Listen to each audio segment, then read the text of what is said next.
Good morning and welcome to the P&B Morning Show right here on Politics and Business Television Abuja, where we go beyond the headlines to bring you the stories that truly matter. Nigeria wakes up today facing familiar questions, but with growing urgency from raising security concerns to economic pressures felt, in homes and marketplaces. The reality of governance are becoming harder to ignore. For many citizens, the gap between policy and daily living is no longer just a talking point. It is a lived experience. As political conversations quietly begin to shift towards the future, especially the road to 2027, Nigerians are asking who is listening and who is acting. Because leadership is not just about strategy, it is about results that people can see and feel. So on the show, we do more than reports, we interrogate, we analyze, and we demand accountability. This morning, we will be breaking down the key issues that shaping the nation, speaking to experts, and giving you the perspective you need to stay informed and ahead. Because in times like this, clarity is power, and this is P&B Morning Show. So let's get started. I am Obike Joseph Matthew. Let's go for a quick break. When we return, we'll get to the next segment of the program.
All right, so welcome back to the program. This is the P&B Morning Show.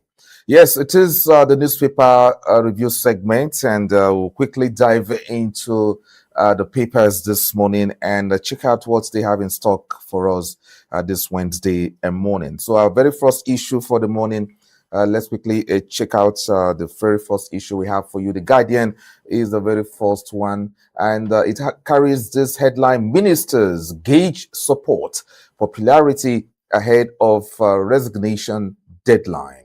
Ministers gauge support, popularity ahead of resignation deadline. That's the headline there from the Guardian. ADC accord faults ex-lawmakers suit seeking to deregister opposition parties. ADC accord faults ex-lawmakers suit seeking to deregister opposition parties. Delabu apologizes over power outages, pledges recovery in 14 days. Delabu apologizes over power outages, pledges recovery in 14 days. APAC rejects Electoral Act 2026 as INEC unveils new party guidelines. APAC rejects Electoral Act 2026 as INEC unveils new party headlines. So many of them there.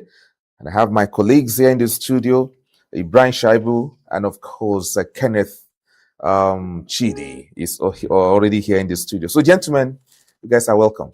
Yes, good morning, OJ. Good morning, OJ. Good morning, viewers, and welcome to another edition of P&B Morning Show. Yes, all right. Good morning, Mr. Brian. Good morning, Mr. CK.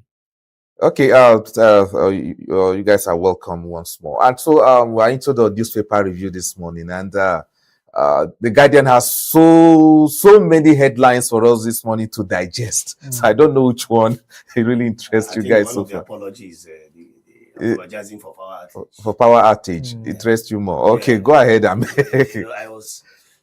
stumbled into a write-up today this morning. Somebody was saying that, we're trying to make a joke out of the threat between Iran and US, and he said, US threatening Iran, to blast their power plants, and that if you issue us that kind of threat, you are not ready to fight us because we don't even have the power. Yes. And I wish US is coming to threaten Nigeria to say, I'm going to bomb your power plant. That means US is not even ready to fight us in the first place. Exactly. That joke was, I read it this morning, funny enough, this morning. And I laughed, and then the next thing I heard on my way coming, of course, the radio was on, and I was hearing this. I also heard this headline, and I was like, what's going on with this party? Because I didn't sleep with light, OJ. I didn't sleep with light. So many places, I didn't sleep with light, and it's sad.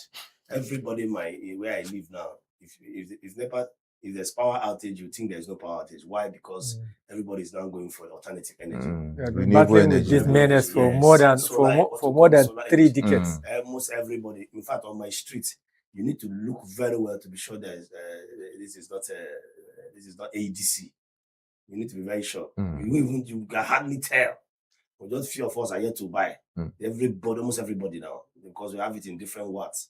Now, the minister Adelabu coming to apologize about it. Well, we've seen series of apologies like that.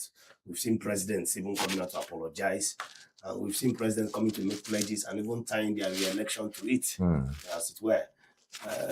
But this is not the time to apologize. Nigerians are tired of all these things, What is this monster in the power sector that we cannot tackle? The North alone can have enough sunlight that can give us electricity, steady light in Nigeria. How can we give other countries light, like Benin Republic and Ghana? They have steady light. If they want to take their light, they make announcements. How come we are giving out what we don't have? What's going on? They make more money there. They make more money. Yes, it's just like a farmer who sells his farm produce. Yet his family are struggling to feed. Okay, that's another good illustration. Yes. Okay. So these are the issues we're talking about. What is in this? You see this power thing I grew up to. Let me also tell you another joke. A friend of mine, I told he bought this solar light worth about 4.something million. And Wi-Fi in his house, everything. And I asked him, he said, I don't want my children to grow up and scream up NEPA. That he grew up shouting that up NEPA all his life. I just want his. It has to stop with him. Yes. That was very funny. And you see, OJ, I have to tell you how old this power issue has been. This power issue is older than some of us here. Of course. So what is going on? The former president, Olusegun Obasanjo, once said when, the Goodluck Jonathan administration changed it from the NEPA to PHCN and all that up to this situation we have ourselves, to this disco, whatever. He said, whether we like it or not, Nigerians will never forget NEPA. So the issue of up NEPA must be there. You understand? So he knows what he's doing. He created NEPA. And everybody is now used to up NEPA and all that. And Obasanjo said it. And today, nobody wants to know which of the discos you are operating under and all that. Is all what light is NEPA as far as disco or blues. There are a lot of people that do not even know what that discourse is. Yes. Actually, it's very sad. We have been battling with the same Hydra-headed problem for more than 4 decades now. I think this thing started in the late 70s. Every politician will come and campaign on the basis of power. Yes, I saw the one of the campaign of Shakari. If we are to respect the statement, the Shakari campaign. I told you, that's why I said right from 70s, it has always been the case, to the extent that we finally found a president who even touched the re-election to that one. He said, for as long as I do not give you power, don't even vote for me for my second term. So if we are to respect his statement, I think this is what Nigeria should have done. Honestly speaking, it's very, very, very disappointing, very, very bad to see Nigeria as a giant of Africa. They know the solution. They know the problem. No, they know the problem. They don't know the solution. And then they know the problem. They don't know the solution. Actually, they know the solution. It's just that there's no political power to actually solve most of political will to actually solve most of our problems. See, they don't have the Malami Brian. I'm very sorry to cut your thoughts there. They don't know the solution. If they knew the solution, they could have solved it. Now, this is what happened. From my own perspective, this is what happened. When the problem of NEPA continued to persist, you understand? From the 70s you mentioned, you understand? Now, it now created a lacuna for people now to come in to sort the problem out. Some persons now came in to solve the problem in the name of solving the problem.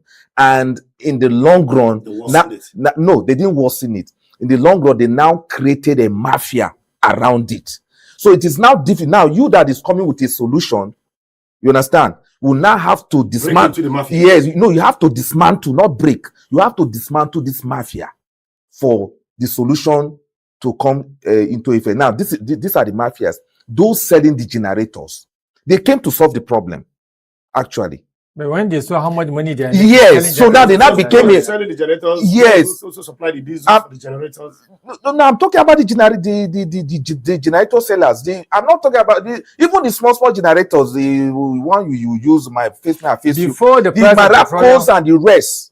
How you now? They came to solve the problem, and now when they now came, they now saw how the sector is.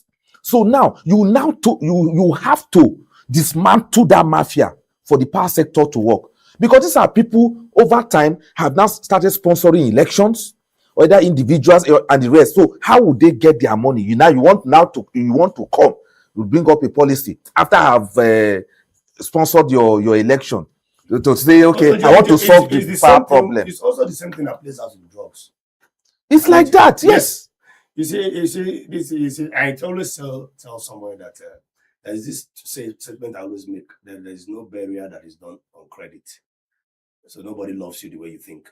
Because I've not attended any barrier in my area where that is done on credit. Even the man that brings canopy will be paid. The man that supply drinks will be paid. The rice, you go to the market, nobody will say, oh, you lost your loved one. Oh, sorry, let me give you that. No, you pay. So what am I trying to say? In every negativity that exists, somebody is cashing out. Every negativity. Sometimes I wonder what the panabita is praying about. The panabita that is fixing the vehicles. What is his prayer point? The pharmacy that is selling drugs, what is he praying for? So for you to get sick. For you to, I just finished studying. And the bitter is for you to have accident. So they're always looking for this. But the bottom line is this. This is the world spinning like that. So there are people, there are people who cash out, who make money for you. Not to now with generator. I think generator is no more in vogue now. It's solar. Now, okay. Sorry, Mr. Ibrahim has something to say. Yes. Where it's like we are still, blocking. Now, this issue of solar we are talking about. Yeah. This is the same problem we had with the issue of the generator guys. Exactly. Now, the solar guys are coming for solution, right? Yes. Before you know it, they'll become a mafia. Yeah, give them the next 5 years. You understand? So you will not have. This is how they come. They come in as if they are coming to solve the problem. Yes, I come in peace. But later, they will now become. They'll now become a sector that you need to talk to even before you win election. Before you win election. Formidable force. Yes, they'll become a formidable force. That you are coming to. Okay, how this our business? So how is it going to be when you come in? I beg if you see pass by. Yes, so you don't need to solve the issue of our hydro power, whatever again. This Adelabu that is apologizing today. Before, when he was made minister, he said he was that Nigeria is going to generate 6,000 megawatts of electricity. Now, we don't know whether between now and Tuesday next week he's going to resign as a minister because he has eyes for governorship in his state. So has he achieved the 6,000 megawatts? Today he's apologizing and saying in 14 days. The national grid is collapsing steady. And under him, it has become worse than even Buhari's regime. Some were even saying that it's the grid. So Malami Ibrahim, maybe you have something to say. No, go ahead. Because we have time is against us, but the bottom line is this. Honestly speaking, OJ and CK, what is lacking is, like I said, the political will to put things in order. Because even those people that have ultimately become the mafians, most of them are Nigerians. That is, when a country decides to privatize most of its government infrastructure, even that in itself is sabotaging. Because what is the reason why you'll start privatizing public infrastructure? Who own all those public infrastructure that have been privatized now? They are Nigerians. Because there was no political will to improve things, to improve services and good for the citizenry. So they ended up privatizing everything. Nigerian Airways privatized. NEPA itself, yes, privatized. So the bottom line is that they knew if they have the will to correct things, they will have done it. But if they do, it is blocking their corruption activities. So in a way, we are the same. You are speaking about the same thing, but I am telling you that if we have a leadership that has the mind, the consciousness, and the love of its people, all these things can be solved. All these things can be done by the government. But because the government is not there for all the time, we are bringing in people that are not there for the people as our leaders. They are there. And now they get there is something. Exactly. They are doing that for themselves. Government can be able to do, if a strong government like Nigerian government can be able to put to put in order its house. Is it the NEPA? Is it the Nigerian Airways? But all these things are now become people's property, people private property. What used to belong to the government, and that is why the citizens are paying higher 10 times what they used to pay now. OJ, question. OJ, why is it that some of these states, Tobago, are not connected to national grid? There was a time a very wonderful project was going on in Bayelsa State. And after the whole thing, they were waiting for approval from the national level to connect it to the national grid. No, now can't we do states? Can't each state? No, we have now. It has the law has just been passed recently that states can now generate their own electricity. And so we can now hold our own. Yes, but the problem is since it was signed by President Tinubu. It now came to fore that some states do not have the capacity. That is the issue. They don't have it's only 6 states out of the 36 states. And I assure you, even the state that Abia, can be able to do Lagos that will very soon launch their own. You understand? Abia, individuals like Patnaji, the former power minister who wants to bring reform to the power sector. That's the mafiaism. If there's any word like that I was talking about. Patunaji, till tomorrow appears to be the best power minister who has the idea in solving the problem. What do? They knocked him out. That's the mafia now, some part of Abia State that is enjoying light now through his company. The company is set up. You understand? They are saying that it's 24 hours. That area his company is taken care of. Situated. You understand? Where they gave him the authority to be supplying light. It's 24 hours in Aba. Wow. You understand? So now it's there. It has been signed. The president. Let's give kudos to President Tinubu for that. But the issue is, do they have the capacity to do that? Now, the states are even supposed to immediately take charge of some of some aspects of the discourse activities now in their respective states, because the law permits that. They knew they can't do it. That is even what we are even. So some people are even. But can they go to hold on now? With international? No partnership. What? That can sponsor. Can't you generate your own power? That is what the new law says. But the unfortunate thing is that even the states that can be able to establish their own, but after 10, 15 years, you will find out that it will be privatized. And one politician will just decide to corner it. That's what is happening in Nigeria all the time. Just imagine, are now owned by. Just imagine disco. Politicians. Imagine AEDC, the disco, Abuja, Kogi, Nasarawa, and whatever is under. These are all these things. How can one disco take care of up to five states? As large as Niger State is under Kaduna. This Ketco, or what do they call it? Kaduna, under Kaduna, Ketco that has gone bankrupt. You understand? Niger State that is bigger than Belgium as a country. It's under. Even bigger than you understand? KB State is under Ketco, and you think you have light?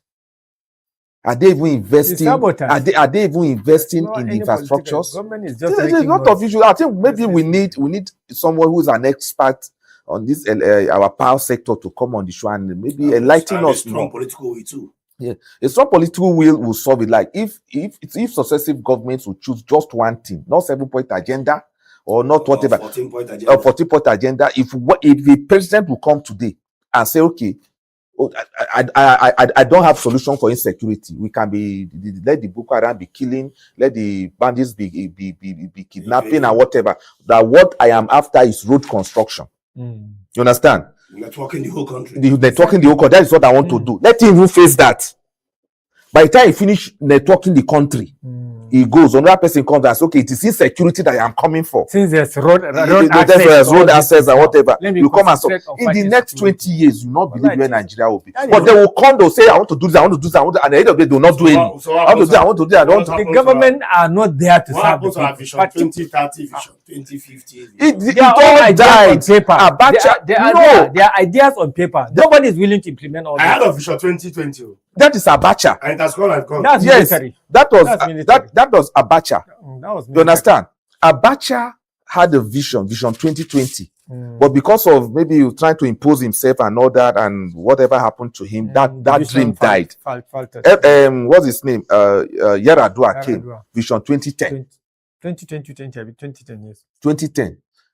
Vision 2010. Vision 2010 died with him. Jonathan couldn't take it up, even though he wants to come back and maybe actualize it. He was booted out by the 2015 election and all that. Buhari came. Did he even have any vision? No. And now we have the current president. Any vision? No. They are talking about 2030 and whatever. By 2030, you are gone. And it's not even a vision. It's an economic agenda or something. So, look, let's move on. Let's move on. Let's quickly. Okay, our next issue there now is the Daily Trust. Parties move against Electoral Act. Parties move against Electoral Act. Is that visible? Obi had no basis contesting 2023 presidential election. Justice Salami. Obi had no basis contesting 2023 presidential election. So check out why Justice Malami, a renowned justice, in our country said that. Justice. So he may have his own reasons for that. What FG can do to bring down petrol costs? What FG can do to bring down petrol costs? 11 die in Ogun or your Bauchi Road crashes. That's a sad one there. Court remands El-Rufai in ICPC custody, fixes March 31 for bail hearing. Court remands El-Rufai in ICPC custody, fixes March 31 for bail hearing. And of course, still talking about election matters, 2027 Labour Party zones presidential tickets to South.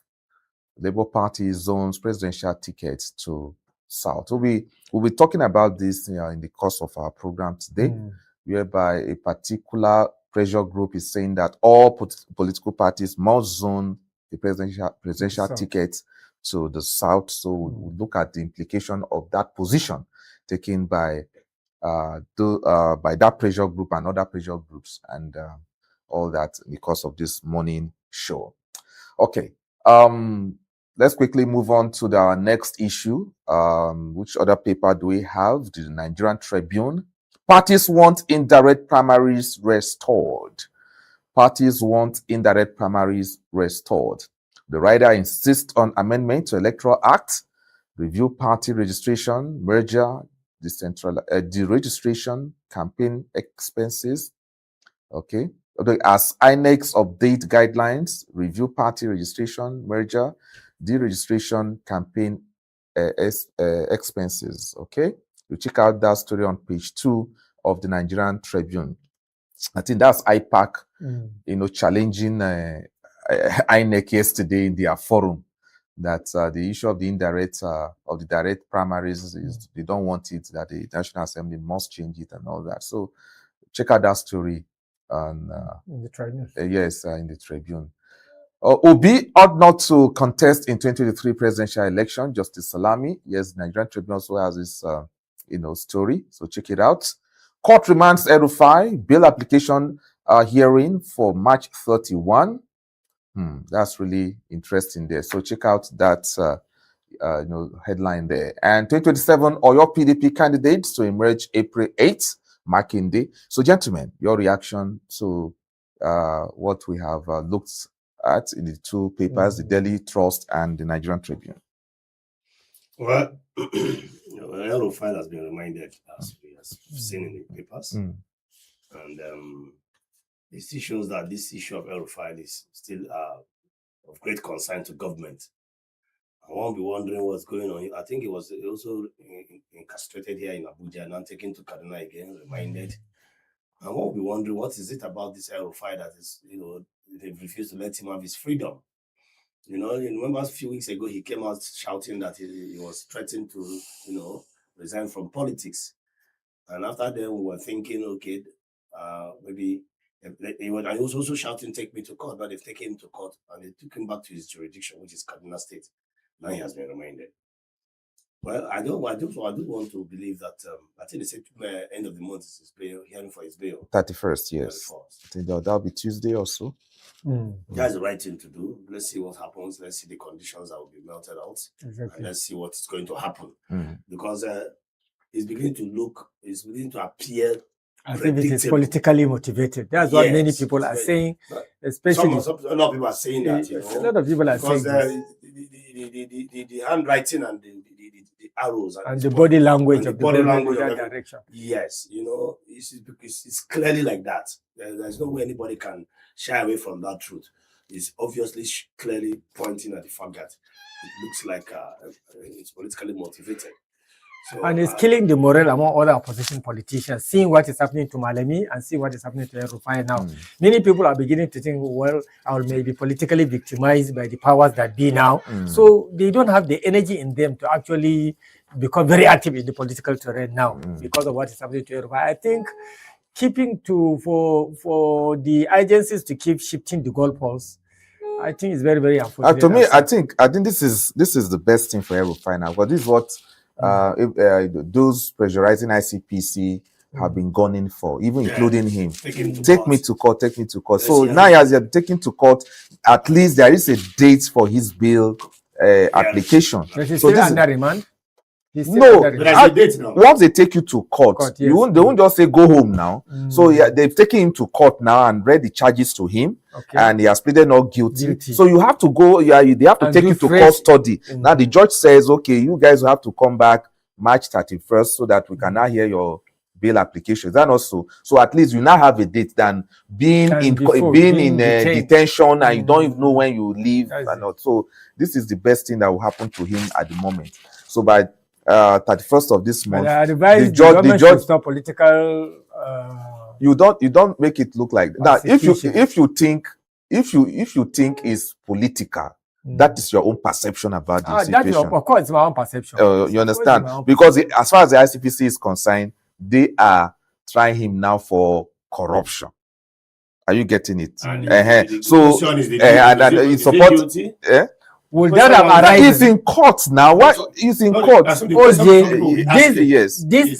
have arisen if El-Rufai had not shifted allegiance to the ruling party. I'm telling you. That is assumption. That is assumption. We know what happened to former Delta State Governor. What is it, Akwa or something like that? Yes. As soon as he shifted base, everything died out.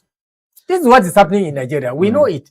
That we don't have to be hiding things. This is exactly, we are citizens. That's why we are speaking like this. Let's put our house in order. Let's do the right things, particularly things that relate to our politics. The moment you shift base, you show your true allegiance, so you will be forgiven. But somebody has made a statement publicly to that when you join a political party, your sins are forgiven.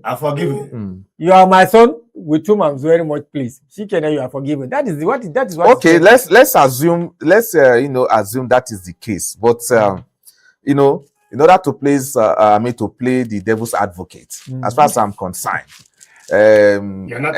El-Rufai is being tried for corruption. Of course, so it's now left for him.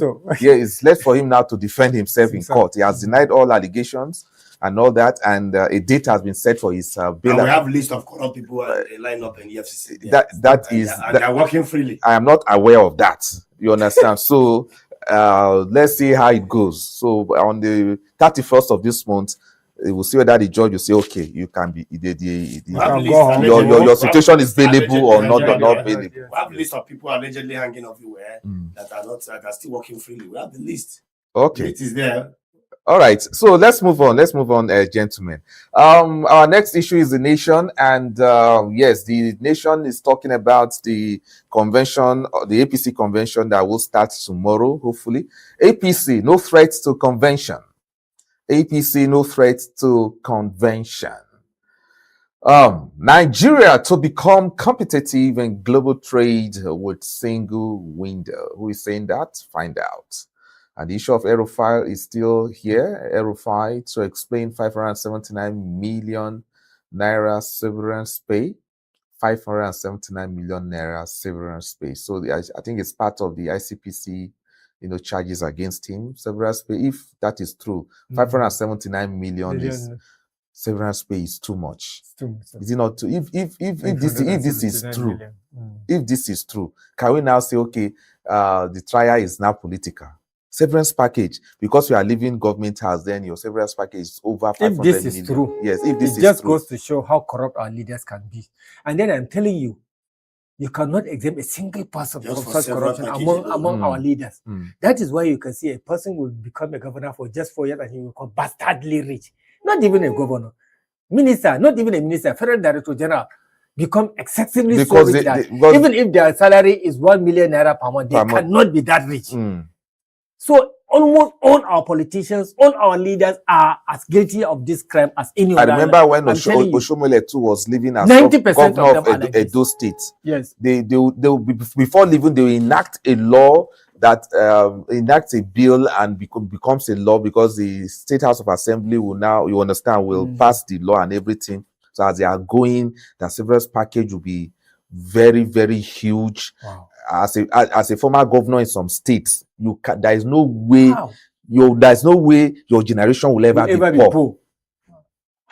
No way your generation. Just for several occasions. Yes, it's just as crazy. an I'm ex-governor. telling you, what they do is As just an crazy. ex-governor, And I you are think entitled to a particular number of cooks. You are entitled to particular every 4 years. They have to change your every vehicle. 2 years. No, it's 2 years. It's I 2 think. years, Every right? 2 years. They have to change your vehicle. 2 brand new vehicles. You have some securities that must be with you. Attached to your house. So many things And it's attached renewable because you are a former So- governor. And they renew it yearly. They are just Well, owning, they are just owning Nigeria and owning two the years or so. You know, It's very, so very it's fun. unfair. You need to go through. That's why you see. Once you are a former governor, you are a big boy for life. Even your understand? children are big boys for life. Yes, because even your wife as the first lady will have her own. So it's You know, crazy. something that will be coming. Crazy. Yes, every I'm month. telling And you, all those will be saying to be severally. if you say, I'm telling you, majority of them are like this. You cannot be a governor or a minister or a director general of a private No, MD of minister may not be enjoying those severance package per se because it is appointment and the president may just remove you. It is the DGs and the heads of this parastatals that are also doing that. rich. As they are going, the vehicles, those jeeps they give to they use, And like my they brother here, take it along. the EFCC and the ICPs have all the list of all such people. Yes. And some of them, they are still politically active. And they are still going about doing their businesses. Was it not the But the moment that you are influential and you become a threat to the political aspiration of some people, they will not At bring that out your exactly, file. they will not try to bring out your file The and checkmate sleeping you. fire, the sleeping dog will not be the work. Yes. Exactly. They'll dust your file. Now, the former our late president, Muhammadu Buhari, was the person who revealed to Nigerians that the salary as at then before 2015, that his salary he collects every month is 32 million as a former head of state. 32 million. 32 million. So we don't know how much it is now. As a former head of state. 32 million. Yes, as long as you are Not the incumbent one, no. The head of state that he did before. There was no head of state, president, that is categorized into the same. So as a living, you collect every month is 32. As at then, we don't know. Annual of 500 million. Good. And remember, there are about 5 of them still living. There's Babangida, there's Abdul Salami, there's Obasanjo, yes, there's Goodluck Jonathan. Yes. You understand? I think these are they. Yeah, then when he was alive, he was part of them. Now that he has gone, I don't know. We are just counting the one that are living. Now. You must government pay them is paying every them month. all these things. Yes. Plus the cars, plus the security. Yes. And those securities have been paid by the government, by the wage bill of the government for life.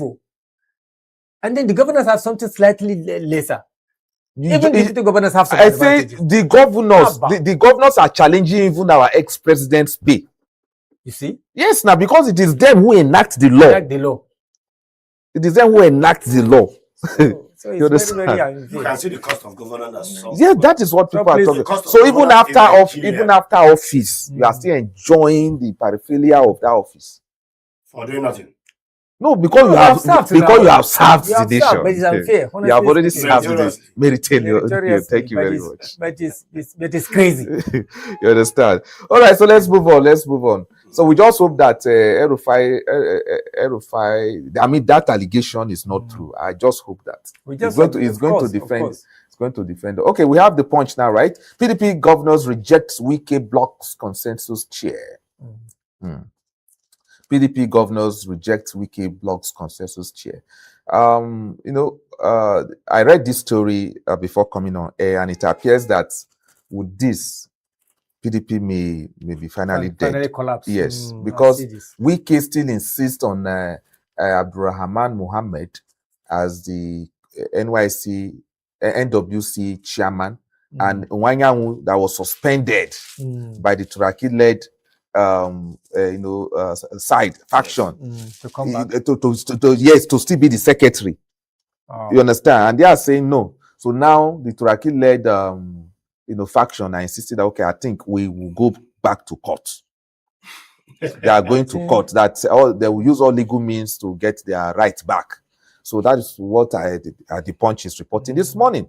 So with that and all that, and with the activities already on, 2027 activities on, why these ones will be in court? Other parties are cruising with their conventions. In our previous discussion, we saw signs of this happening. Yes. We were. I wouldn't be happy. Yes. I wouldn't be happy to see political parties collapsing because this will pave the way for a single party to become excessively so dominant. I was saying that I want to see at least 2 or 3 political parties contesting for positions in the political climate. But with what we are seeing now, it is very, very clear that very soon the PDP will give way or it may collapse because of the influence of one particular person who insists that always his will must dominate. Must dominate. Prevail. Yes. And Lamido has warned. The former Sule Lamido, the former Jigar, warned yesterday that it appears PDP may not be in the ballot next in the next. He has already predicted that. Yes, we have seen all this happening. As far as it's concerned, let the two factions reconcile. But the issue of who heads the NWC is because it is you that heads the NWC that called the shot. Honestly, you understand? So there's a way they should meet and sort out this thing. Maybe if Abraham will be the chairman, let the secretary be from the other faction. Exactly. Or you understand something like that, but you say no, my faction will be the chairman, I will be the secretary. If you are coming, just to join as members. His will on the people. That was the same case within Secondus and Ayu. That was the same issue that led still in PDP. This same issue of who becomes what in the National Working Committee was what led PDP to where they are today. That was the beginning. That was the genesis of what is up from the days of Atiku, Wike, Secondus, and you, and the rest of them. That has been the grudges and the bitterness Wike has been fighting against. And now he's playing it out. Him singing that song, Inyendeba. That is the meaning. If you give here, you too give here. But he's not doing that now. He's not doing that. He was of the opinion that the presidency should not come from the north, and then again the chairman of the party from the north. That was his message. And because one or two reasons it was not obeyed, and that led to the. That was why he now decided to personally fight the party and fight it to the level that it is now. And that was what led to him singing that song that Inyendeba, meaning if you give here too, you give here. So if you give here, wait. If you give why here, is he not giving here and exactly. Giving here now you said you impose your will that the party will have to support the incumbent, who happens to be from a different political party. Then about the National Working Committee leadership now give the party also the chance. If you want true reconciliation, in reconciliation you don't get in diplomacy or in reconciliation matter that you don't get everything 100% now. You give away something. You must give away something and give something. Is that not how to settle matter? That's his song, Abi. You understand? You understand? You must give away something. So what is that thing that he doesn't want to give away? Yeah, I used to think always you'll be saying that whoever that wants to come should come with true intention, but the status quo remain. You don't want to give away anything. Exactly.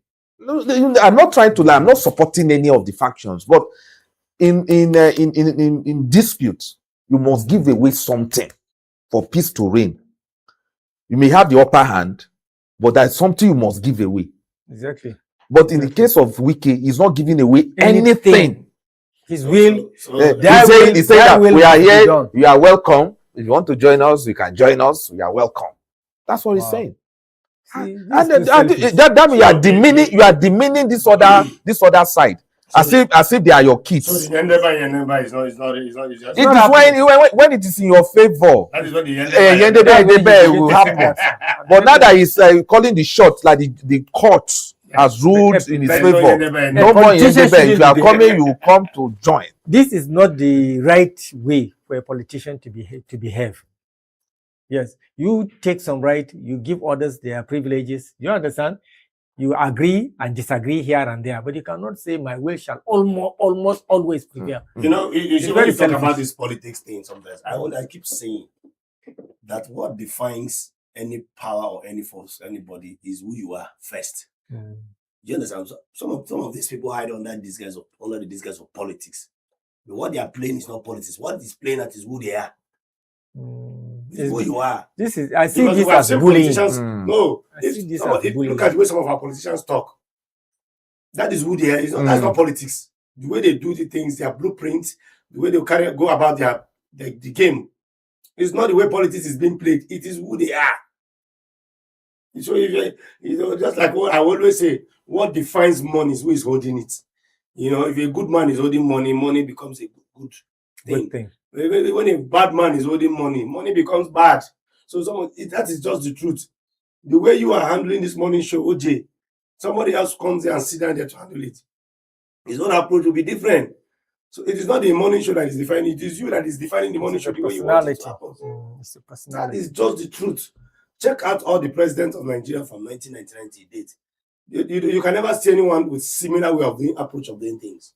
And you say continuity. Government is continual, but no similarity. This one will come and abandon the other one's project and the other one started. I know. So that's the problem. Until we begin to have people play politics with the way politics is supposed to be played, global standard, the country will move forward. So let's not make people, and that's why some young people are beginning to see politics as a dirty game. It's not a dirty game. It is people who make it dirty. Dirty. I agree with you. Honestly. It's a beautiful game that involves a lot of intelligence, calculation, a lot of negotiations, shift grounds here, like you said. But when the wicked man is playing politics, you say politics is a dirty game. And all this someone that is what spoil our politics now? Before now, I could remember when we were children. When a politician tells you that this thing is white, believe me sincerely, it is white. When he says one light and light. When he says these are the programs I want to do for you, unless if I do not have the necessary resources, he will try to the best of his ability to ensure that he does this. But gradually we began seeing politicians who will stand on the podium and start telling us lies. I'm telling you, that is up to the point that people are now considering every politician as a liar. Sir, every politician as a hypocrite. Let me take it step further. All these things are what make people start saying that politics is a dirty game.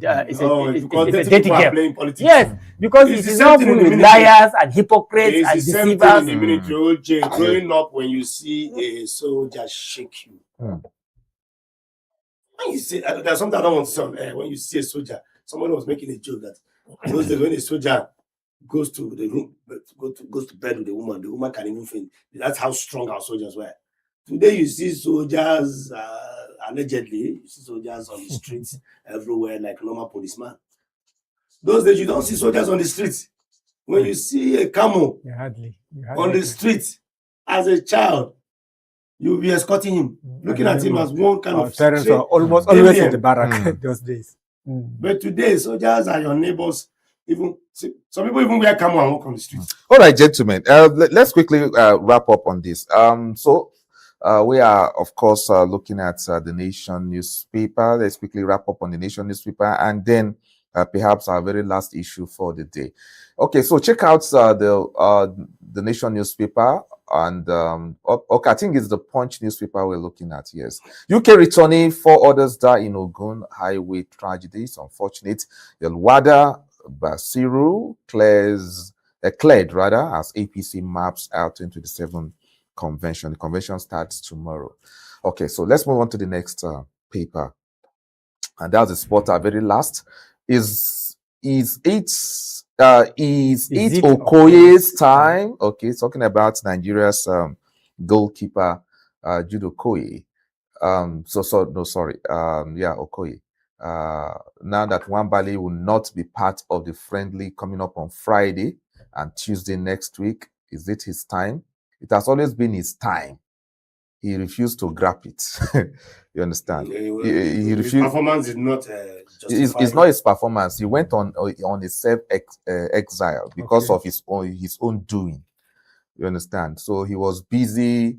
Okoye, when he had the opportunity in the Nations Cup before the last, he had opportunity in the Nations Cup before the last, forming fine boy on social media. Of course, the fine boy.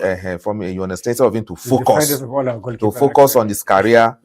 Yes. He didn't until when we met Tunisia in the quarterfinals, and then his performance was terrible in that game. That Tunisia knocked us out of the Nations Cup, and that was the last. So that shame. So the same social media he used, and a lot of people, girls, whoever, and praising him, they used the same platform to finish him.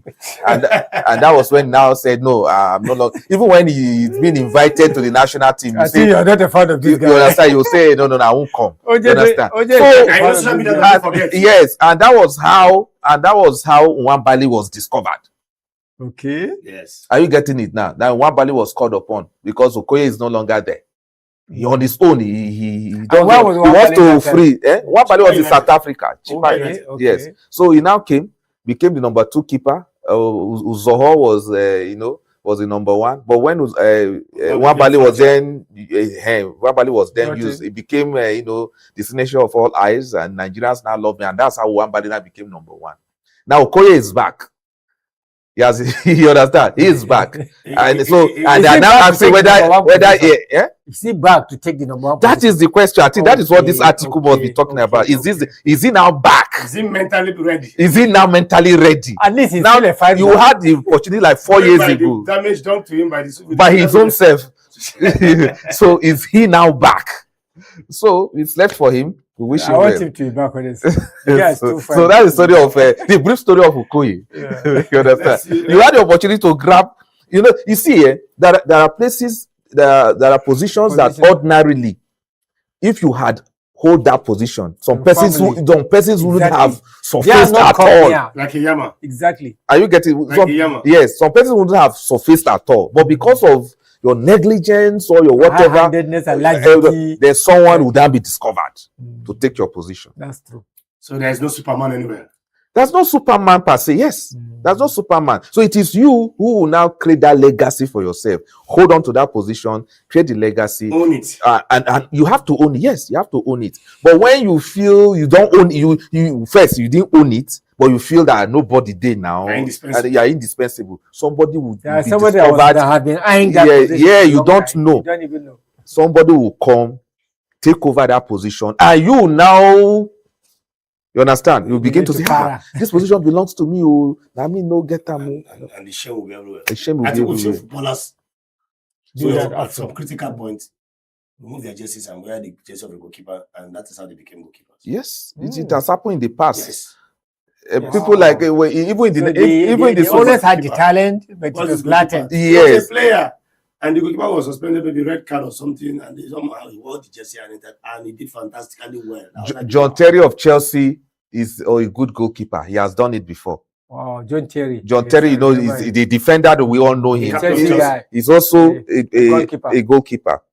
We've had Joseph Yobo.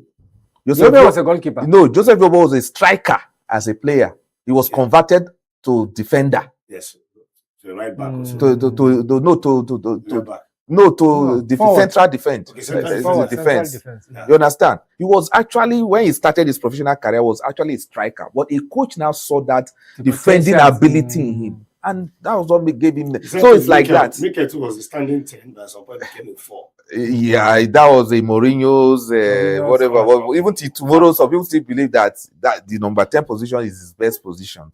But Mikel Obiba. Yeah, Mikel Obiba. But Jose Mourinho said, "Look, I want you to don't move forward. Stay where you are." That was not making the defense. That was a coach. Yes, also coach always at attacking. So it's like that. All right, gentlemen, we have to go. Who was named twice. We have to go now. Let's go for a quick break. When we return after the break, we'll look into our first issue of the day. Stay with us.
All right, welcome back. Welcome back to the morning show, the P&B Morning Show, right here on Politics and Business Television. I still remain Omike Joseph Mafi. And in the studio, I still have Ibrahim Shaibu and, of course, Chidi Kenneth as my, analysts in the studio. Now, a fresh controversy is stirring Nigeria's political and legal landscape as the Economic and Financial Crimes Commission takes action against former Attorney General of the Federation, Abubakar Malami San. From the marking of his Abuja property to a viral confrontation with operatives, the situation has sparked a heated national debate, one that goes beyond the individuals involved and cuts to the core of Nigeria's anti-corruption fight. Is this a clear case of law enforcement doing its job, or does it point to something more political beneath the surface? Are anti-corruption agencies operating independently, or are they being drawn into power struggles? Today, we examine the facts, the optics, and the implications of this unfolding drama, as we ask, is this justice in action or political targeting?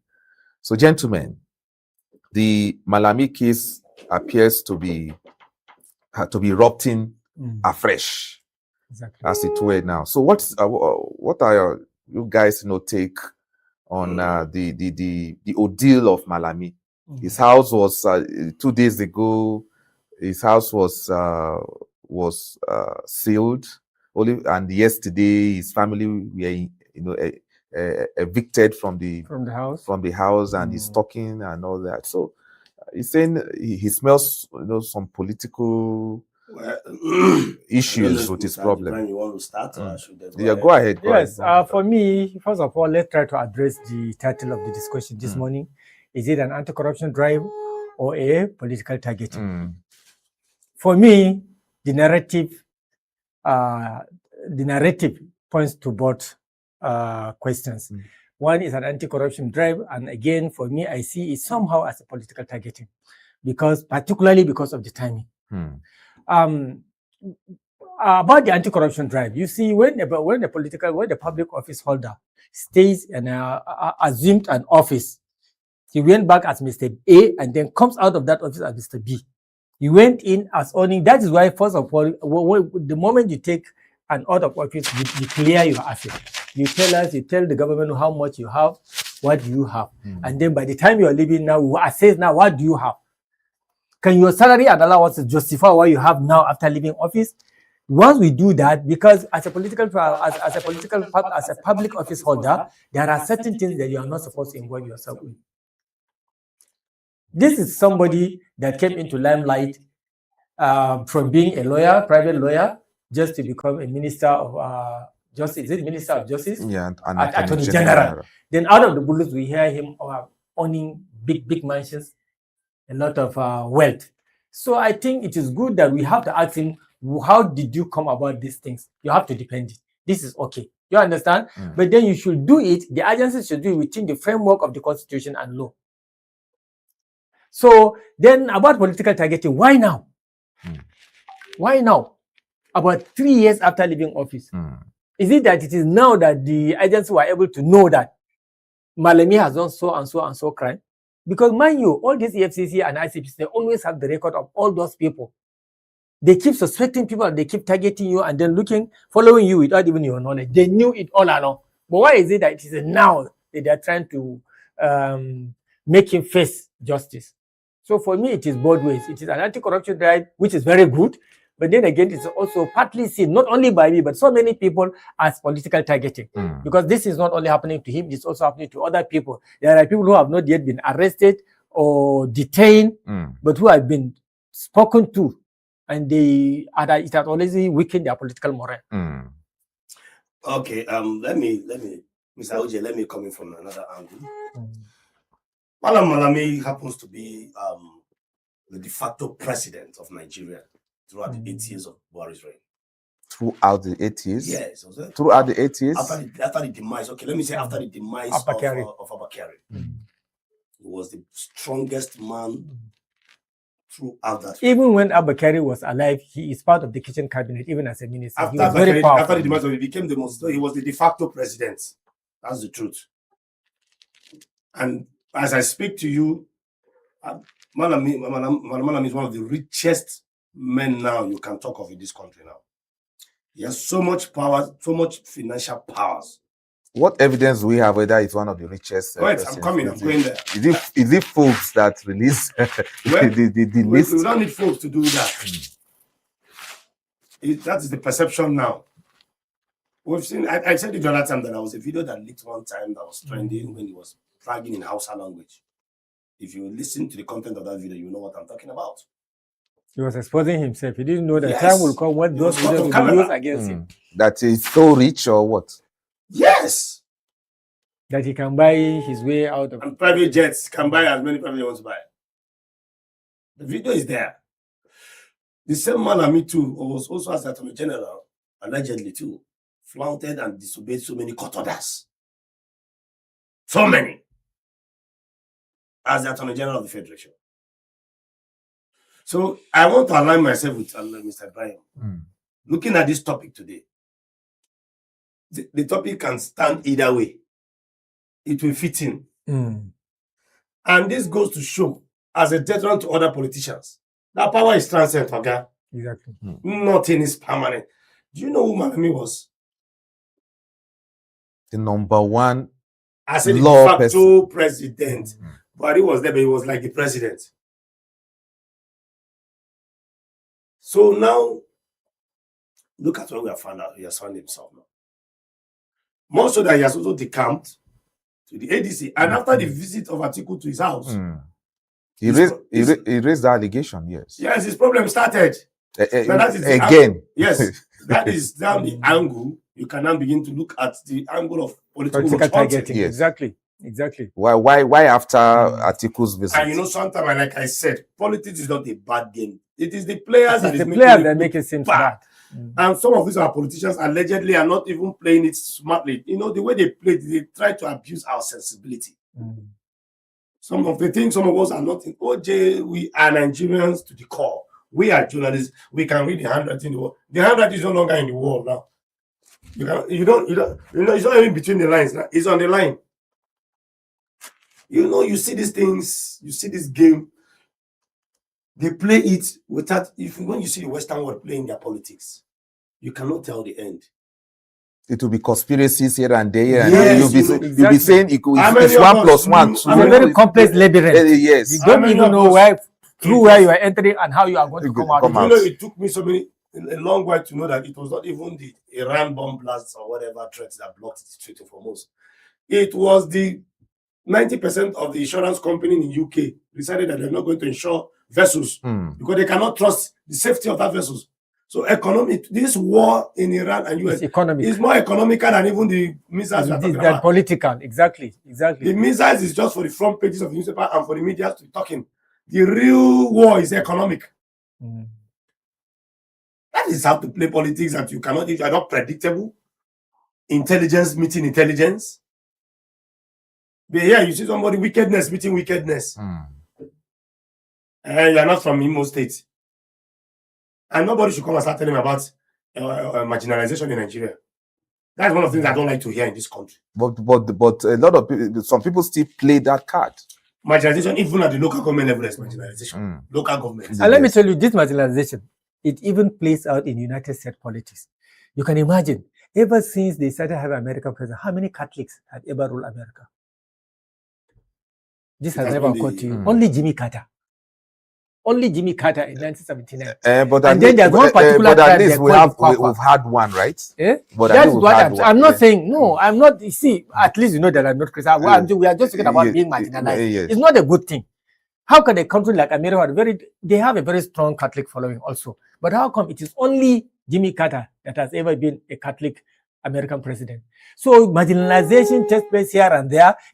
It's normal in politics. But when it becomes as excessive, as deep as it occurs in Nigeria, it calls for concern. You know, Mr. Ibrahim, sorry to say that to you. Because you know why I always align, in this case, I'm going to align with 100% in the sense that, you see, political witch hunt in the sense that the timing is... The timing is has defined the whole essence.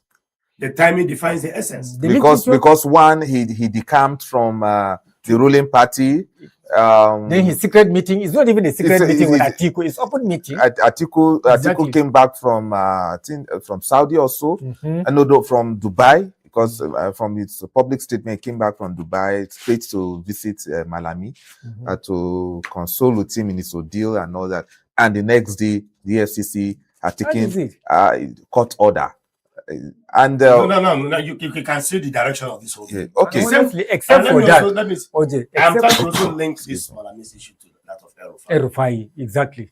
You see, these are two powerful men right now in the north, and they are not. And they are not in the. El-Rufai is not just doesn't just have followers.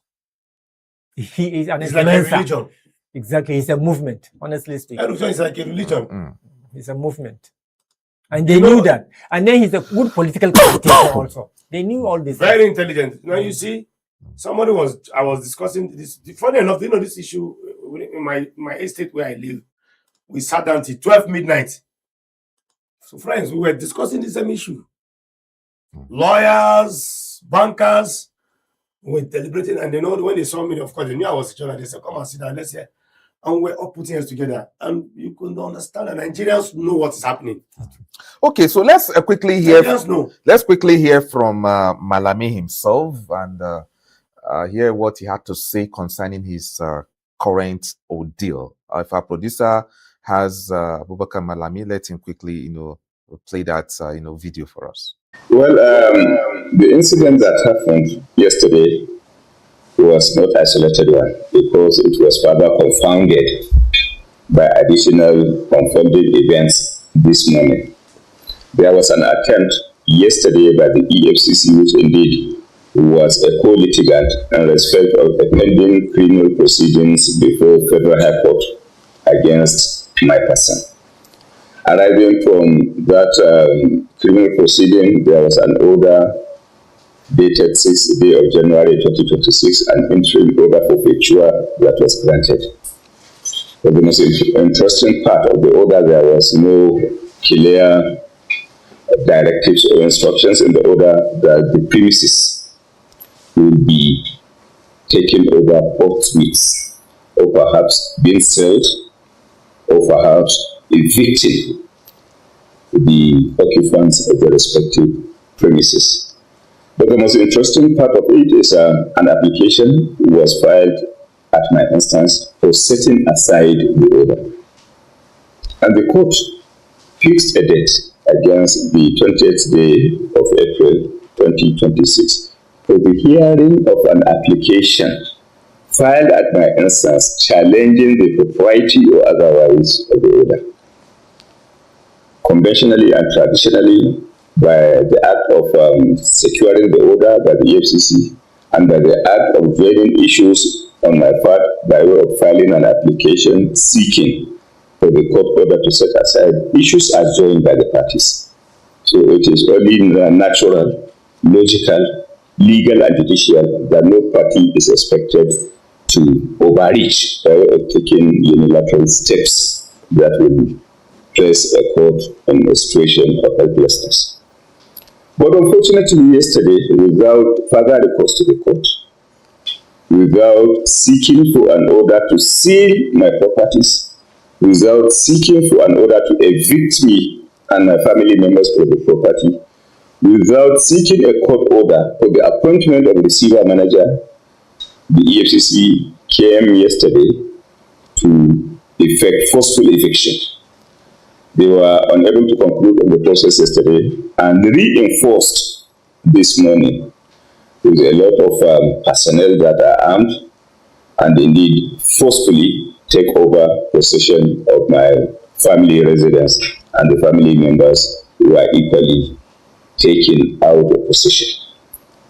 It is commonplace and it is in line with the tradition of the judicial process that when a matter is pending before a court, you cannot unilaterally act as a party to take steps or perhaps to take steps that will render the court helpless. Traditionally, when you are a party before the court, you cannot of your own embark on execution exercise. Executions of the court orders and processes are exclusive functions of the court bailiffs, court sheriffs, and judicial processes, and not in any way exclusive reserves and prerogatives of a party to the litigation. So what happened by way of forceful eviction of my family members, forceful taking over of my properties, and forceful perhaps invasion of these properties of mine is legally and judiciously unprecedented in the Nigerian history and Nigerian legal system. It has never been a tradition of perhaps relying by an institution or establishment of government on interim orders of forfeiture to force an eviction onto a co-litigant before a court of law. So my take is what is unfolding on the part of EFCC is indeed steps that are extrajudicial, that are unprecedented, that are unlawful, that are illegitimate, and that are now intended apparently to cause a situation of helplessness on the part of the court, which had already fixed the hearing of the application relating to these properties to a certain date, which is fixed for 20th day of April 2026. So I think it is on this basis that it is important for me to put across the situation that is unfolding.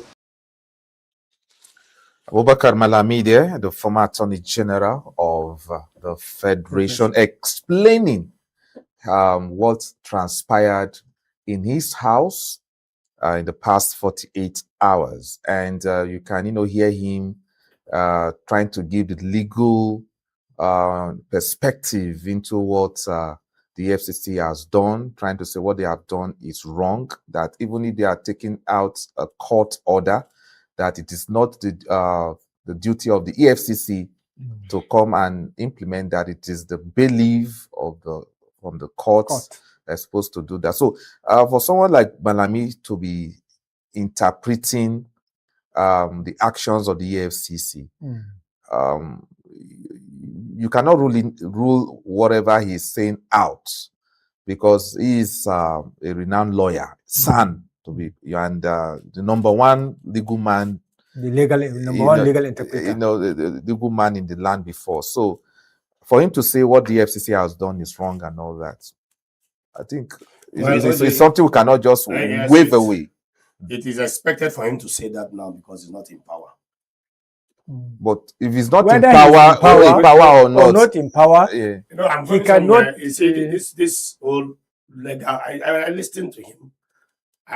I'm speaking my mind. I don't feel pity for him. You don't feel pity for him? Yes, I don't feel pity for Malami, because I followed Malami very well during his reign as the Attorney General of the Federal. You could see the way he was talking when he was the Attorney General. So he understands he understands the technicalities of the law like this. Are you saying he was arrogant when he was there? Malami hardly speaks. No, Malami was not. Maybe his actions. Yeah, he rarely speaks. No. And then, excuse me. I have the floor. I'm speaking. It's my opinion. But please mind the time. Mind the time you talk. Thank you. Yes. Now, Malami, then, you see, looking at him talking now and then, I try to marry both. I'm talking of a man who flaunted different court orders. Who had, you see, and these are the things that have made some of us. Some people don't even respect that sanctity of that law profession anymore. Now he's no longer there, and he's quoting. He's interpreting legal instances. Now. Yes, let me tell you, OJ, the common man looking at this man will not have any pity for him, because where were you when different court orders will come? You throw deaf eyes and blind eyes, and you just. These people they have a way of interpreting. Sometimes I begin to see this whole thing as when the pendulum is on your side, you can interpret the law to suit you. All right, Mala Ibrahim, do you concur with with what CK said. Now we are looking at it from the moral point of view now, not maybe because of the actions of one man before and now he's in trouble. Then therefore say, even though he's in his right now, you say no, because you were a bad man yesterday. No, I don't have pity for you. See, first of all, but at the moment we have already established here that we are in support of the EFCC and the ICPC taking up on any public servant or former public servant that has gone out of his way to corrupt the trust given to him. That is agreed. If Malami is guilty of all these offenses he's being accused of, we like it, because it is our inability to prosecute public officers in the first place that made most of our leaders to become corrupt. But wait a minute. Yes, it is in order.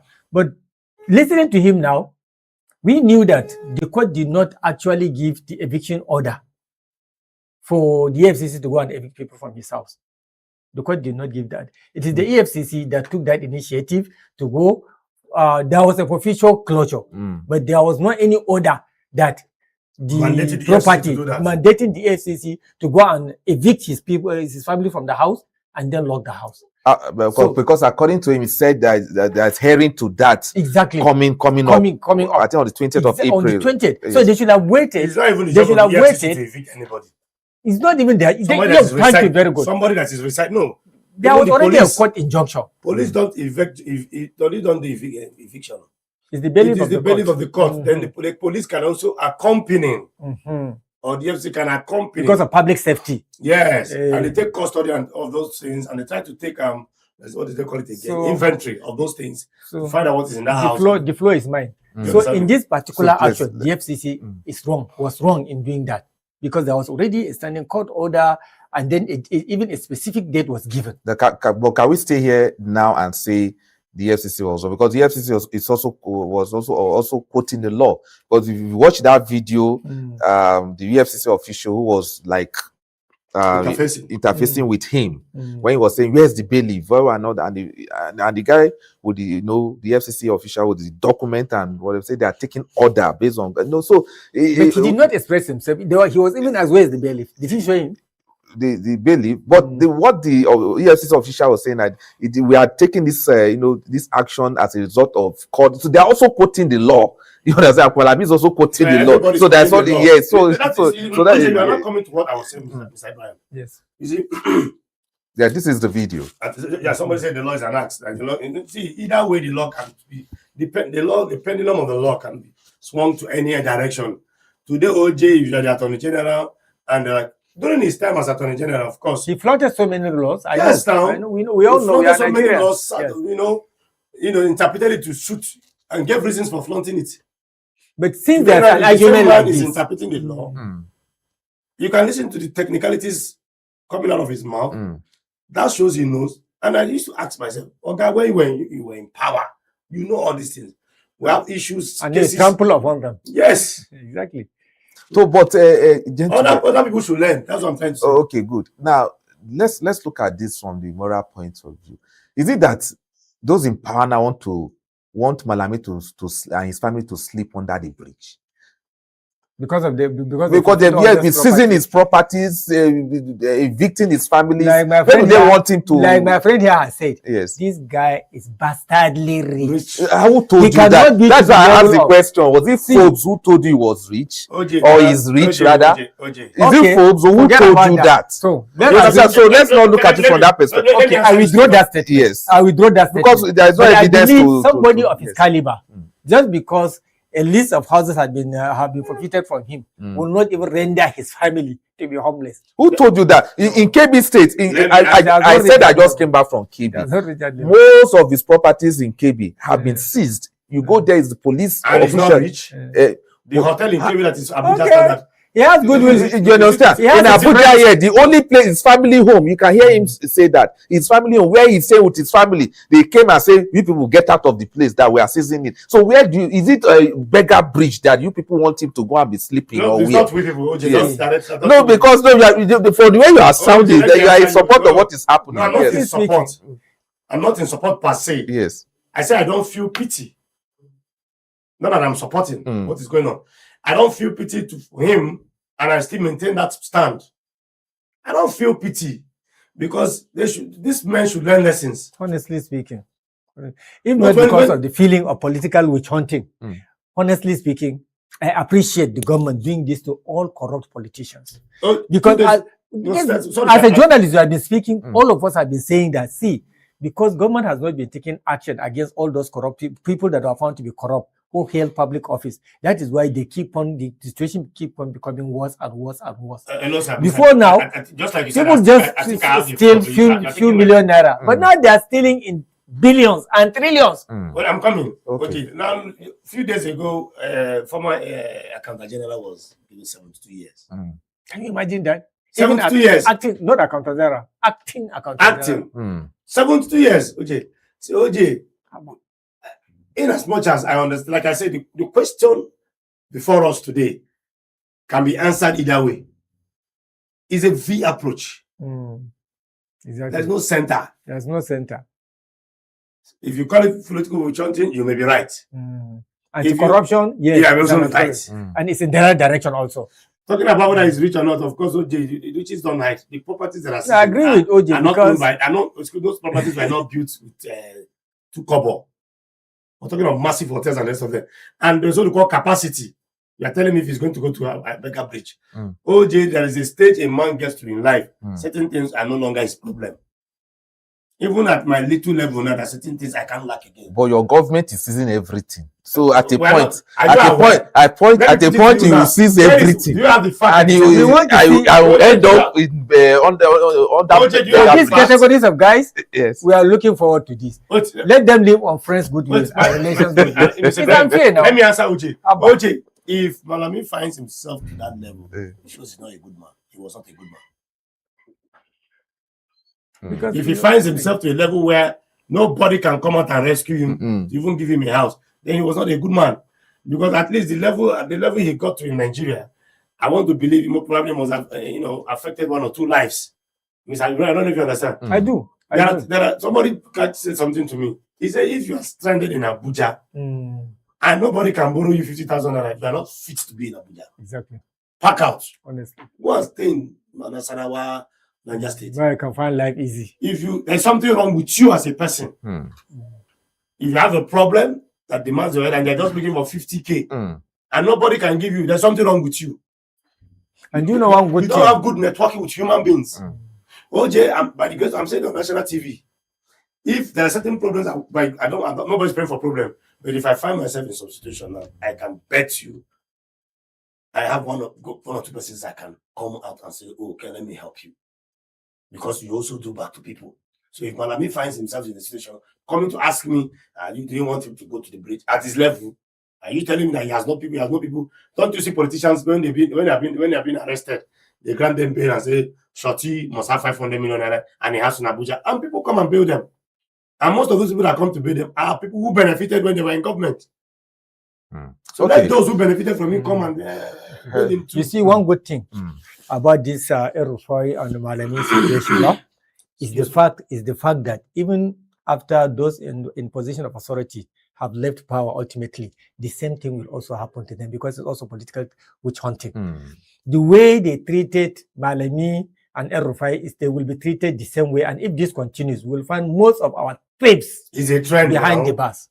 And it's political trend because for as long as they keep stealing and practicing corruption, wrecking the economy of this nation, making people poorer and poorer, despite we are in the midst of plenty, we can never progress, we can never develop.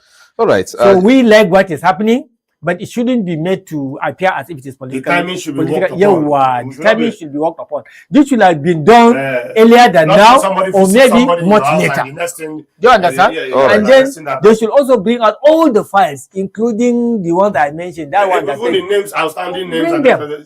Take action on them. Even the people that are in position of power now, the moment they slip down, will also start talking, bring back. Already there are some people now, if this election does not go the other way around, 2027, some people will definitely pack their kaya. All right. So, gentlemen, we have to go on this segment now. Let the discussion continue. We're going for a quick break. When we return, we'll dive into our very last issue of the day, before we wrap up the program. Stay with us.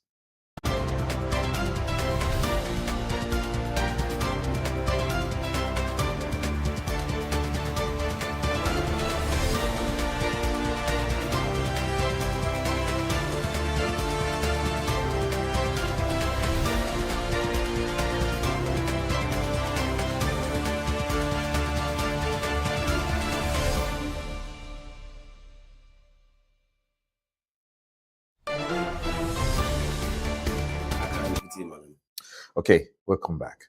This is the P&B Morning Show. As Nigeria gradually turns its attention to the 2027 general elections, one question is beginning to dominate political conversations.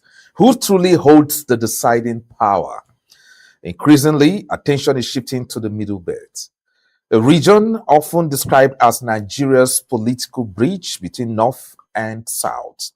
With growing calls for strategic alliances and zoning arrangements, many analysts now believe that the Middle Belt could play a decisive role in shaping the next presidency. But is this region truly the kingmaker in 2027? Or is it influence? Or is it its influence that have been overrated? Or can coalition parties redefine Nigeria's electoral landscape? Or will traditional power blocks still dominate? So today on the program, we examine the numbers, the alliances, the strategy behind the growing belief that the Middle Belt may once again determine Nigeria's political direction. Now, gentlemen, it's been on the news all over today that the Middle Belt Forum and, of course, another pressure group from the South are insisting that the presidency must be zoned to the South. That all political parties, as they are getting ready to do their convention now, should make sure that they zone their, their presidential ticket to the South. And the Middle Belt Forum is saying that right now they hold the cards to who become or wins the next president. That any party that didn't go that way will hear it. And now you begin to ask question, why is the Middle Belt talking this way? Because when you find a pressure group or a particular pressure group from a region talking this way, then it means that they have something up their sleeves. So, gentlemen, can we analyze why the Middle Belt is now saying, look, all political parties, irrespective of all political parties, make sure whoever that will get the ticket, whoever will get the ticket must be somebody from the South. Yes. The truth is not far-fetched. If you look at the history and architecture of Nigeria as a country, the Middle Belt got its name, the Belt, based on the role they have played in the history of this country becoming one Nigeria. That's how they get the name Belt. Look, let me give you this. The Nigerian police started from where? The Royal Niger Constabulary, with headquarters at Lokoja, before it was called Nigerian Police in 1930. Let's also go to the military. Middle Belt has played a very huge role when it comes, even at the Civil War. So now the Middle Belt has been relevant, although it is not constitutionally captured as a Middle Belt. I think it was Obasanjo that made it obviously clear, that actually carved out that niche, Middle Belt. Because constitutionally, there's nothing like Middle Belt. There's nothing in our constitution. What we have is not central. Not central. Now, looking at it, the major political parties in Nigeria, the chairman of those parties are from the Middle Belt. The opposition party, ADC, Middle Belt. David Mark and the APC, Middle Belt. So the Middle Belt is very critical in the political scheme of this country. That's why I said that is how that name naturally fits them. Okay. Now, Mala Ibrahim, do you sense anything from this stance that this pressure group is, or the leaders of the Middle Belt, as it were, are taking this time around? Yes. Just like my colleague here has stated, the Middle Belt is very critical in deciding who becomes what in Nigerian political sphere. Particularly because you can easily predict the direction of vote coming in from most of those other regions. Thank you very much. But the Middle Belt, by nature of it's a very, very, very heterogeneous kind of a region. Garden of different people. They have a very large number of Muslims religiously. They have a very large, dense number of Christians as well. They are a region that has so many tribes, you understand? And then they are a region where they don't support a particular party en masse. Unpredictable politically. Exactly. So it is very, very unpredictable. But then they also have a history of coming together and making a quick decision when it actually matters. So because of this, I may not call it, I may not refer to them as a deciding belt, but then they are very, very important swings region. They can easily swing and determine the direction in which election goes, whether success or failure. That is why every presidential candidate always have eyes in the middle belt. They know where they not always vote en masse, particularly the Northwest, Southeast, and the Northwest and the Northeast. Most political actors, people like Tinubu, that's very skillful in politically, people like Atiku, they can predict what happens in the Northeast and the Northwest, but they can hardly determine what actually happened in the middle belt. You can also easily predict what will happen in the Southeast. Of course. Southeast and Southwest, they always know 99, or let me just say 75 to 85% of their vote. You can always predict. You understand? Northwest and North is the same. South the same. But the North Central is always the region. That's what the calculation. That is why I don't want to call them as a belt. I prefer calling them as region. Political zone, political. I prefer the term, the constitutional term. North Central. So I agree. Whatever they decide always works. Now, there must be a reason for this. Because once a region or leaders of a particular region will come out and start talking that we want the next election to be like this, or whatever. This is how this is the angle, or this is how we're going to go with the next election and all that. If it doesn't go that way, blah blah blah, you know that okay, there's something up their sleeves. There's something they must be gunning for. Sorry, let me answer you one. Yes. They play pragmatic politics. Like he said, you can tell the tone and the language of other regions. From 1999 today, the Southeast have always voted one party they believe in. Massively, 5 states they will deliver. If they're for OJ, they're all out for OJ. Exactly. Even the West. By the time they are kings, they are obas and they are billionaires. Skeletal victories. But in Middle Belt, that is the Middle Belt region is also on the North Central region where you don't see religious politics. You don't see tribal politics at the national level. But in other regions, you see tribal politics. You see clear-cut religious politics. In the North, you see it. In the Southeast, you see it. When it comes to North Central, like he said, mixture of different people. So that is why anybody who has that kind of trait is a real politician. So the Middle Belts are the real politicians. Okay, because let's now look at. Let me add something small to what he said. Despite their importance, despite of the nature in which they can be able to determine or swing election direction, they almost always cannot do without feeling the ripples of the other regions. For example, they always first look at what happens in the particularly the Northwest, because the Northwest happens to be the region that has the largest solid vote. And by the constitution, you need to have 25% of spread, general spread, isn't it? In addition to having a very large vote that is always expected to come majorly from the Northwest. So they are also the North Central politicians always like to see what is the direction or pattern of the vote that will happen in the Northwest. So their decision always is not independent of what is happening just to them, but it's also relative to what is happening in the other northern region. So you understand what I'm saying? If now they felt that most of the Northwest is going in that particular direction, they try to align themselves and then give conditions of how the flow will be. So that's why I said I cannot name them as being the deciding belt that can decide the floor. But then they play a very, very, very critical role. But now they are saying they want to, that they will surely be the decider. That's what they are saying. And from the way things are going, looking at the 2027, they can be the decider. And this is the conspiracy.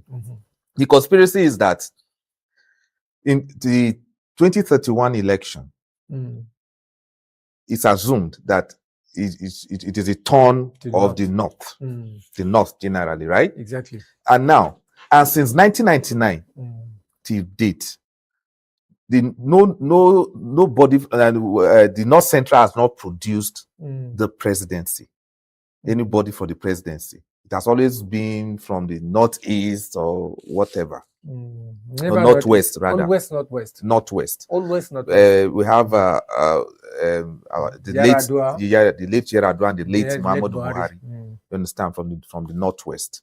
Vice President also from the Northeast. Currently, we have that. So, if the presidency is coming back to the North, then the Middle Belt, or as they call themselves, or the North Central, want to insist that it is now their turn. And that is why they want 2031. And that is why they are insisting that this 2027 should still be South. Whoever from South. They'll balance the equation. Yes. So that 2031 is not. So the fight now begin to start. Northwest cannot say it is all that will produce. Northeast, you understand? East cannot say it is all that will produce. Or maybe even though if Shetima has a right as a vice president to contest, then if he is in the current position. But the argument will now be very strong for the North Central. You understand, to produce somebody. That is just like the conspiracy around all these talks now. And that's why they are saying all political, they are saying all, they are not saying a particular political party, they say all political parties should tilt towards that. And now, sorry, gentlemen, as we try to wrap up quickly, because we just have about 7 minutes or so. And now, that brings the issue of ADC. That's where I was trying to. You understand? The issue of ADC, whereby a lot of you and I know that, look, we have a strong man there known as Atiku Abubakar, the Atiku factor, who many people believe that he would want to clinch the ticket. To clinch the ticket. So where would ADC be now? With this kind of let me answer you straightforward. This is Politics and Business Television. And we're here to discuss politics and business as it affects us in the country. All right. OJ, if Atiku clinches the ticket of ADC, ADK is gone and buried. But ADC will not smell this, will not even clinch the election next year. Well, this kind of talks now from... Yes. In fact, President Bola Tinubu, wherever he is, will be praying that Atiku should clinch that ticket. Exactly. And if Atiku clinches that ticket, I can assure you, with statements like this from the North Central, is a done and dusted for they'll go for the party who presents the South. Because Muhammadu Buhari finished. It will interest you to know that Jonathan did 4 years. Yes. And 1 year as a result of doctrine of necessity. And some people said no. No, you cannot count that. That one is completed. No, it's important. He's trying to make a reference. Some people saw it. That was one response to exactly. That swearing in is swearing in, that he was sworn in twice. In fact, that particular singular act is what disrupted our political direction. Thank you very much. I'm going somewhere, sir. Yes. So now, they came to a resolve that, okay, Muhammadu Buhari, come and do 8 years of the North and return to the South. Now the South is about to complete 4 years. Still have extra 4 years to complete before to be shifted back to the North again. And then another Northern, I want to come and eat out of that for many 4 years. The argument of saying, no, anyway, the president can come from anywhere. Will not stand. OJ, I'm telling you, me now, Kenneth Chidi. We did that, and it hurt us when we insisted that Jonathan should contest for second tenure. Do you understand? No. After the death of Yaradua, if we hadn't made that mistake, we wouldn't have been speaking like this now. If at that time Jonathan did not contest for second tenure, they will just say, okay, now Yaradua died. He has finished his August tenure. Hey, let him go. Let another come. That was the mistake we made. Okay. And that is why particularly people like me and my mentor Erufai are saying, see, when it is time, and I always support this gentleman agreement, when it is time for the South to rule, no matter the situation we find ourselves in, let's always make sure that particular region has finished its 8 years. You understand? That is why I'm not supporting the idea of, although I like him, he's also my mentor, Atiku Abubakar, I don't like that idea of him insisting that he claims the ticket, personally. That's my personal opinion. Let the South finish. Honestly, let whoever they are going to bring from the ADC, somebody that can ensure winning. Do you understand? Let them give him the ticket so that he will contest. And if God so wills, then we still have another Southerner apart from Tinubu. Or if it is the Tinubu that God will see fit for us, no wala by still the South. Do you understand? Then come 2031, the turn is now South. It's now in the north. Whether the person will come from the middle belt or from the south, or from the northwest or from the northeast, that was is our business at home. Do you understand? We'll not sit down and say, okay, which region, particularly within the 3 regions in the north, that hasn't even come closer to this position. Then they will see it. We are brothers now. We can talk. Then we can produce our candidate. But allowing now to distort, after what happened during Jonathan time, to distort the scheme of things again is very, very bad for us, honestly speaking. And I do not subscribe to this kind of political thinking. So, do you align with what Of course, completely and absolutely, because whatever is good for Bala, it's also good for Moody. It's good for Bulus as well. But now, and Atiku, are you people not trying to kill his political career completely from this analysis? Because if you are saying that, okay, the South and every political party now say, okay, all right, I think that's a good idea from this analysis. See, now it now comes back to the North, and then the middle belt people begin to shout then that okay, it's now the next presidency will come from the North, and it is us, and whatever. And Atiku Abubakar is not from the North Central. It's from Adamawa. That is why I said when the time comes, we sit down as Northerners to decide this one. You understand? The most serious problem now is to disrupt the system. Do you understand? I'm a Northerner. If I'm saying, I'll say, no, say Atiku. Do you understand? Because we are all internally, whether we like it or not, we are all tribal by nature in this country, isn't it? Especially politically. But we are talking in the interest of the country, in the interest of the safety, of balance and unity of the country. Although I always keep saying this arrangement is not constitutional, but it is something that ensures the unity and well-being of the country. So you understand? It's not always, even the development. But can we say Adamawa State is not central? Adamawa, really, yes, geographically. Adamawa is not east. No, but there is this argument too. That is why we always avoid the middle belt. When you started, the middle belt is something that is seen, actually, is crafted out of religious feelings. Not geographical, not political. What is geographical, what is political is the political zones that were created. 3 from the south, 3 from the north. But that middle belt idea has some... That's why many people avoid using it. Do you understand? In that sense, when you dig deep, they will even say part of Borno is also a middle belt. How can you carry like the southern Borno? Because it's predominantly Christian. They also want to annex it to the south, to the middle belt. They go and take southern Kaduna and also attach it to the middle belt. Anywhere that, even Taraba and Adamawa, where there are Christian, they also try to pull it back. Yes, they also try to pull it back to the middle belt. That middle belt, even some people are even saying Bible belt.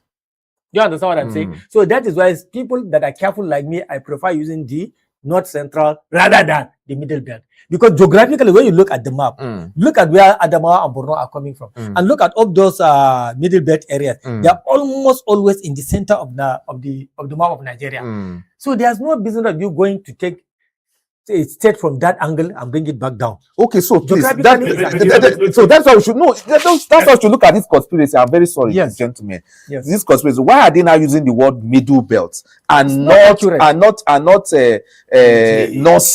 Not central, because this word middle belt from today, they are looking at 2031 now.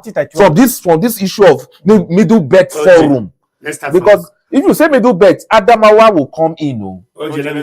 Geographically, yes. No. Look, take a look at the Nigerian map. Where is Adamawa?